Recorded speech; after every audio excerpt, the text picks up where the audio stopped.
Northern Burrows have been shaped by many influences in the past, and various shaping processes continue to this day. There is more to the burrows than a first glance may suggest. The famous Pebble Ridge provides the burrows with a protective wall. The ridge faces northwest to the incessant surges of the Atlantic.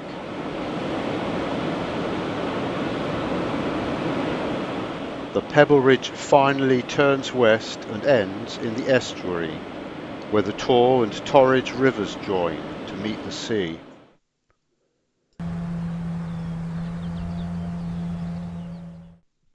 A great bight in the estuary is occupied by the Skern mudflats.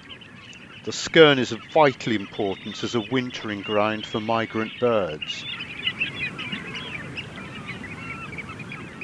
In front of the Skern are the deep waters of Appledore Pool. The lifeboat is moored here.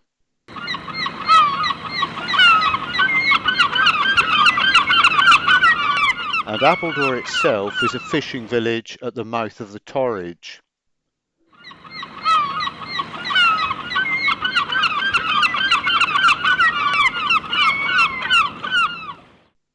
Instow faces Appledore across the river. At the southern end of the Burrows is Westward Ho, the seaside resort. And between Westward Ho in the south and Appledore in the north, the landward border of the Burrows lies at the foot of the ancient hill settlement of Northam.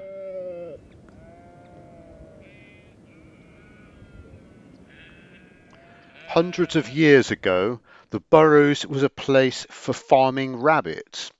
That's how it got its name. Few people manage to spot them these days, but there are still some living there.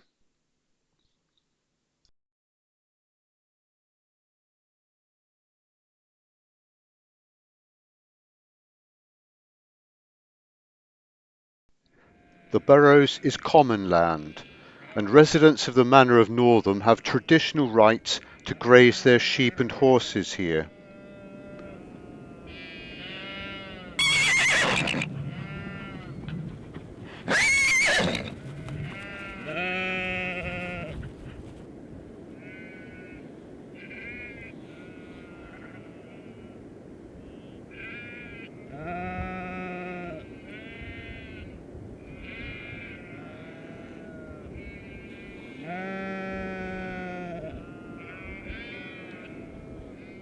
The grazing animals wander over the whole area, but the site has several types of terrain. The least attractive is probably the area immediately behind the Pebble Ridge, but this provides important overspill parking for recreation on the Burrows or on the beach. There is an area of rough pasture at the Westward Ho end, but in winter it is so waterlogged that birds prefer it to dog walkers. Beyond that, the central section of the Burrows is dominated by the golf course.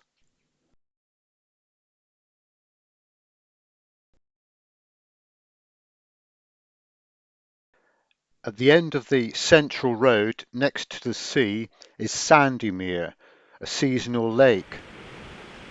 Here too is the visitors centre and easy parking and access to the beach.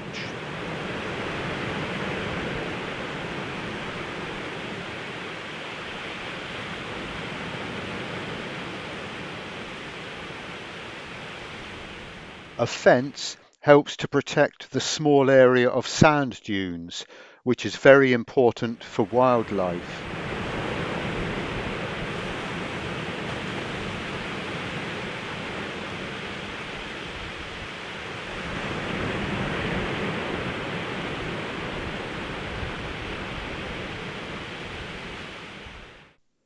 Rushes and scrub dominate the landscape increasingly as you move northwards, and rough ground eventually takes over completely from the golf course.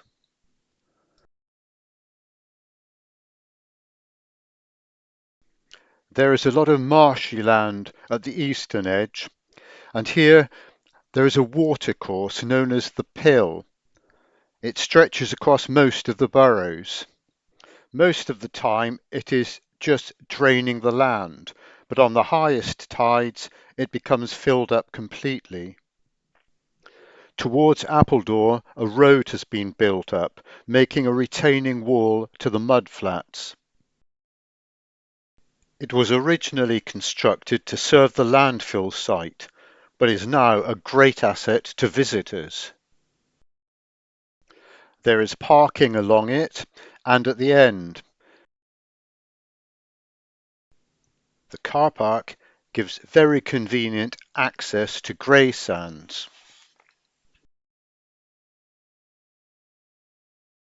Grey Sands has been greatly modified by use as a landfill site in the recent past, but is now restored to nature.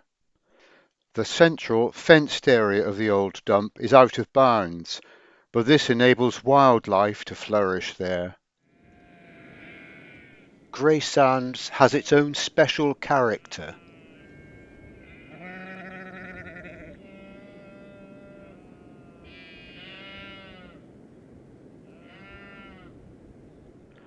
From Grey Sands there are fine views of the river scenery and across to the huge and famous Northam Burrows sandhill system. It is certainly a place worth heading for.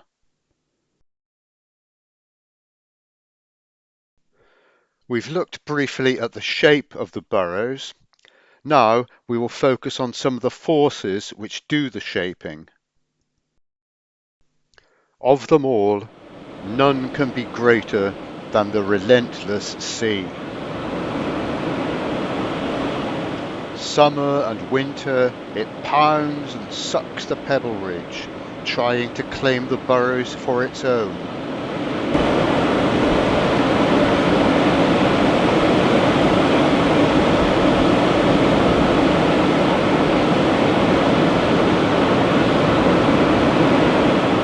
Most of the time, the pebble ridge is an effective barrier, separating the burrows from the beach. But at the highest tides and in stormy weather, the sea throws pebbles and debris onto the land beyond, seeking to flatten the ridge. Where the ridge is weakest, it breaks open gaps and inundates the land beyond. Worst of all, where the ridge has all but disappeared, it directly attacks the unprotected base of the sand dunes themselves. Tens or scores of meters of this valued habitat are lost to the sea each year. And parts of the golf course are also under threat or have already been lost. The need to repair the destructive work of the waves or to reinforce defences is exhausting and unending. The fence around the conservation area needs to be moved steadily inland by the Burrows Rangers as each year storms carry away more land on the seaward side. Meanwhile, large earth-moving machinery is needed to repair the ridge where the golf course is most at threat, or where the underlying landfill material is at risk of being exposed.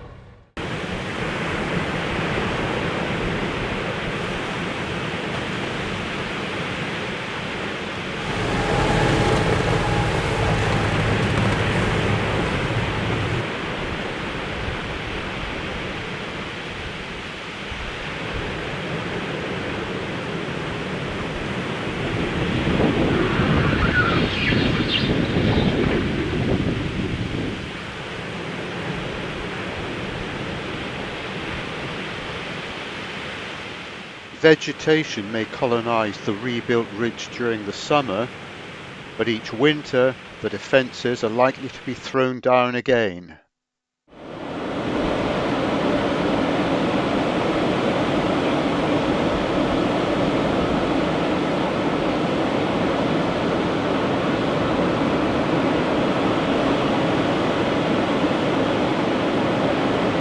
But although the sea is such a destructive force, it is the very same waves which make the country park such a delight to so many.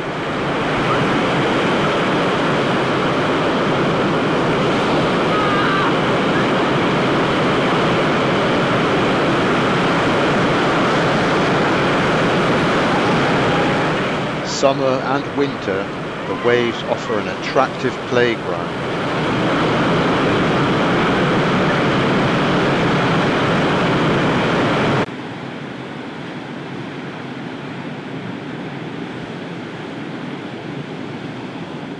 For some, the frequent strong winds are an added draw.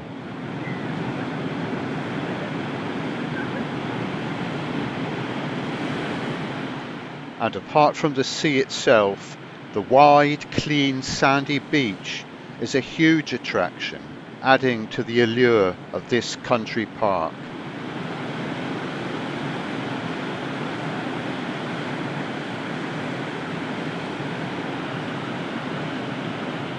As soon as the sand is uncovered, someone is keen to get onto it.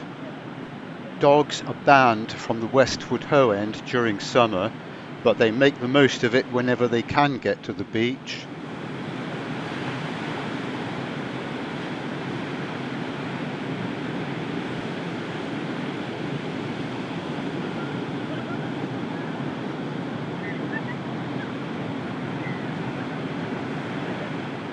All year round, the beach is a wonderful playground for people as well as dogs, and is the perfect place to relax and unwind.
All summer long, the beach is well protected by lifeguards, both at Westwood Ho and at Sandymere.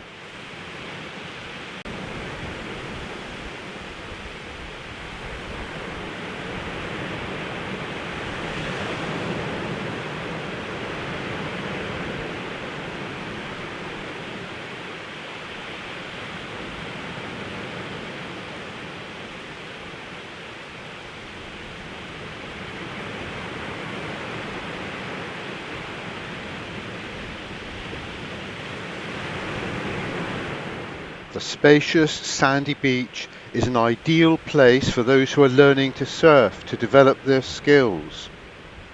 It is much used by local surf schools and Skern Lodge Activities Centre.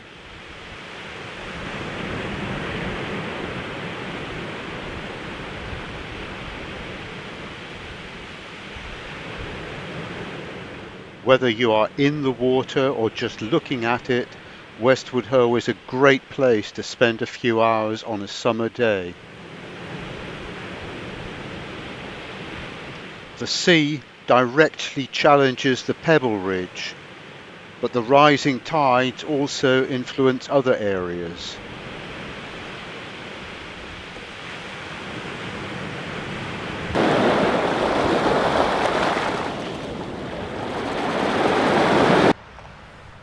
As it creeps up, reclaiming the shore, It drives the birds from their estuary feeding grounds. Where the very tail of the pebble ridge plunges into the deep river channel at the edge of the mudflats, the incoming tide may bring fish upstream. This is always a popular site for anglers.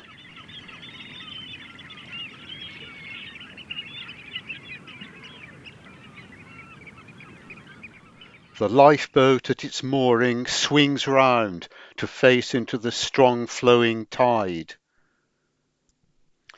The Skern has been a glistening expanse of mudflats for many hours, but now the tide creeps back over it.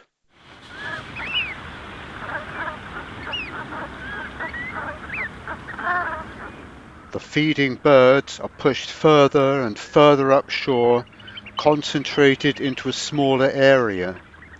In winter, these can form huge mixed flocks. Many will now just sit and wait for the tide to turn.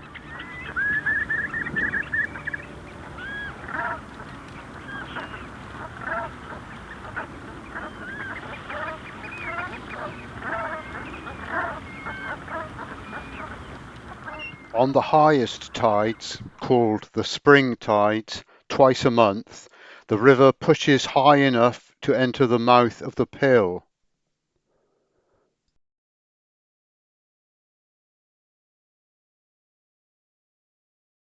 The rising water flows under the Appledore Bridge, sometimes to fill the channel beyond.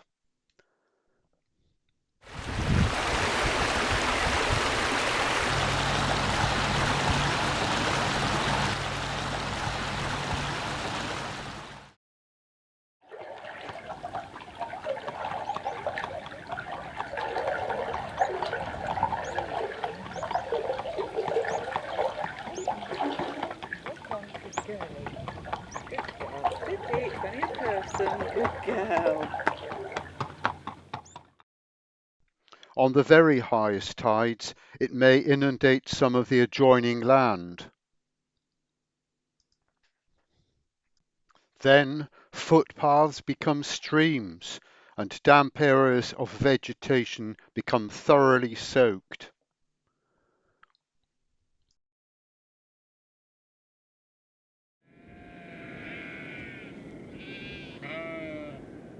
The sheep must find an escape route to drier ground.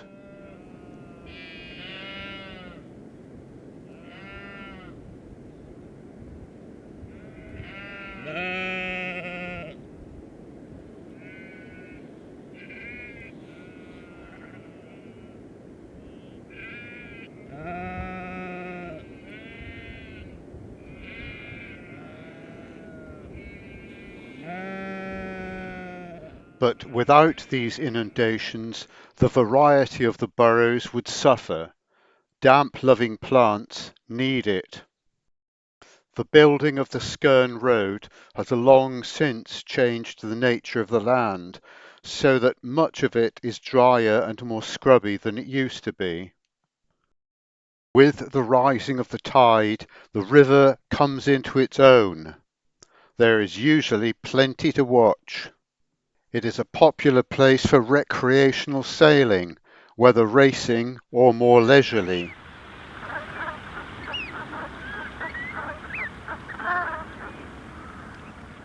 Workboats still go about their business as they always did. Lundy's supply ship, the Oldenburg, will often be seen passing, whether on a stores run or loaded with passengers in summer. And often the gig oarsmen from Appledore will be seen out practicing. Few fishing boats ply their trade.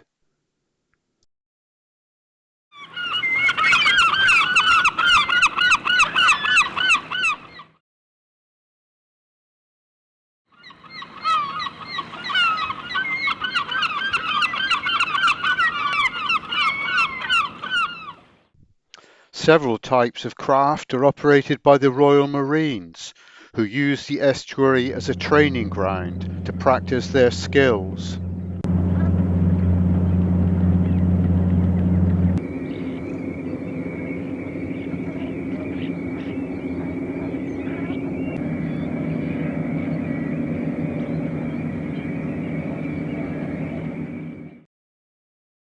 And some quite large ships still come and go.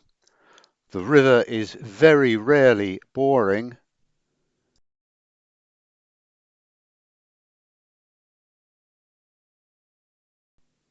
Water changes the face of the country park considerably during the cycle of seasons. The accumulation of rain lying on water-sodden ground creates seasonal lakes.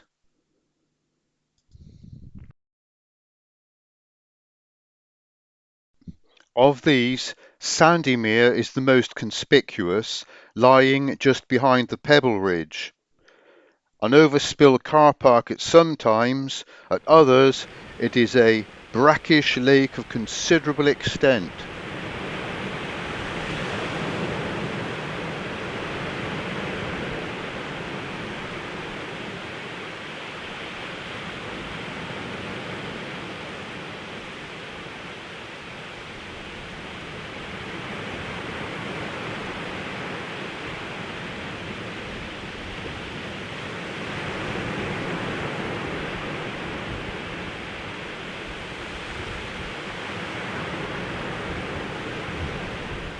Another area which changes from pasture land to an inland lake is that just below the landfill mound. Whether it is used by sheep and dog walkers or by water birds depends on the season.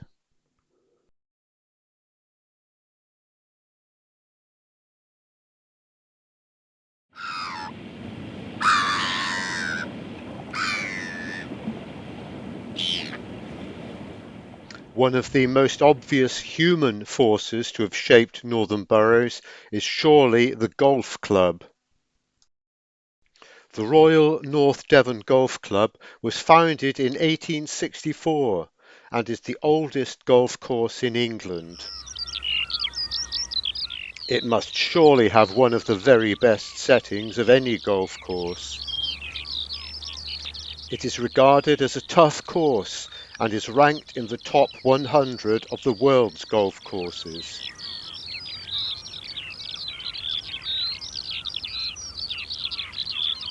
It is plain that many of the undulations in the landscape are where the golf course has tamed the underlying sand dunes.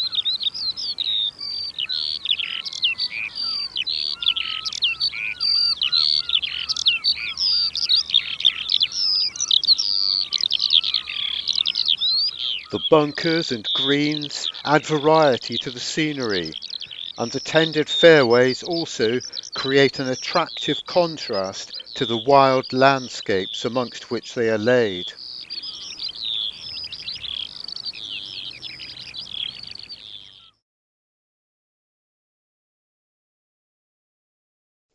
Winter and summer the course is always popular.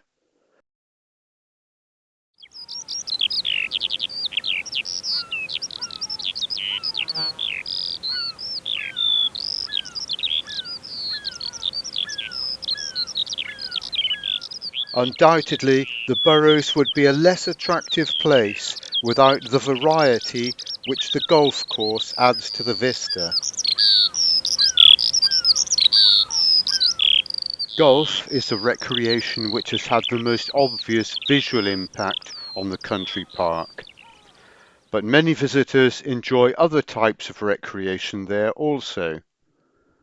Some like just to relax, usually choosing the best viewpoints. But walking, usually with dogs, is undoubtedly the most popular recreation of all. Dogs and people enjoy the spacious sands when the tide is out, but the burrows can be used at all states of the tide. The broad river banks and water-sculptured sands of the estuary have their own particular attractiveness.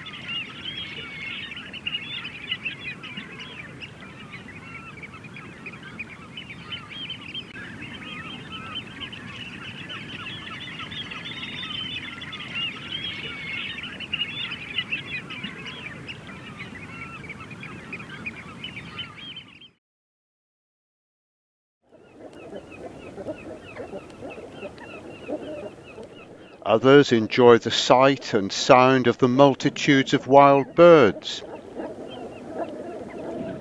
The pressure of people and dogs does have an impact on the park, but thankfully most visitors show respect and consideration towards both grazing animals and wild birds. There are only a few sad exceptions which cause panic and distress.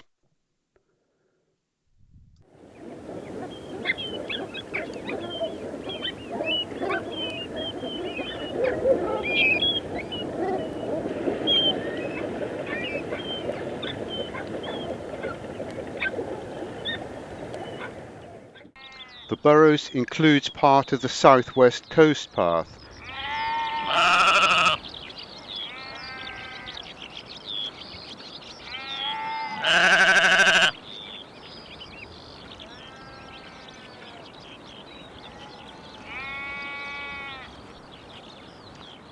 And at the Skern end of the Burrows there is a dedicated area for horse riding.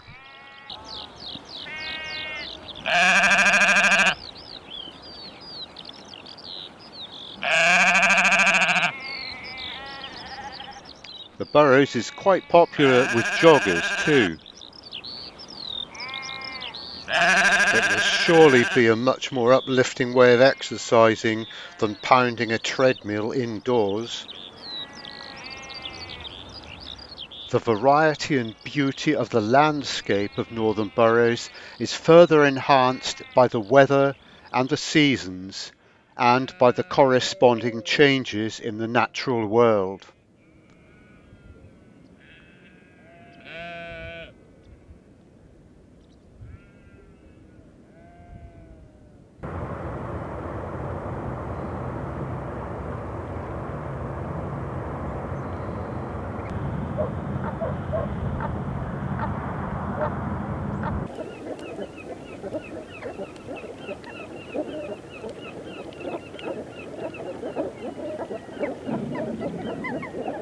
Not surprisingly, this little country park in our corner of North Devon is listed as an SSI, a Site of Special Scientific Interest.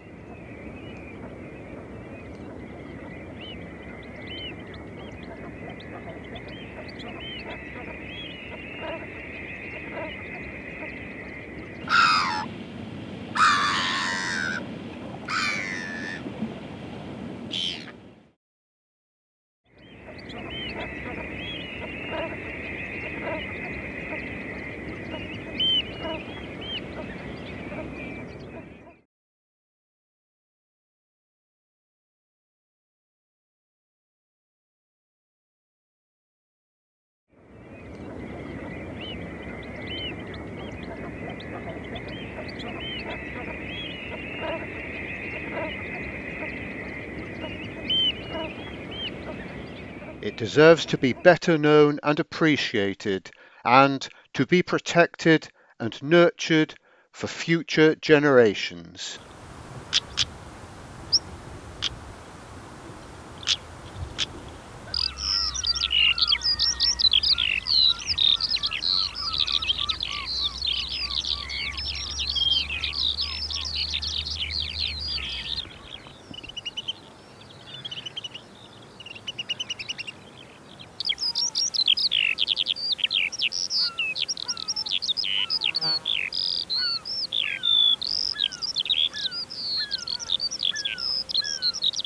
It repays time spent in getting to know it, and deserves to be better known and appreciated, and to be safeguarded and enhanced for the years to come.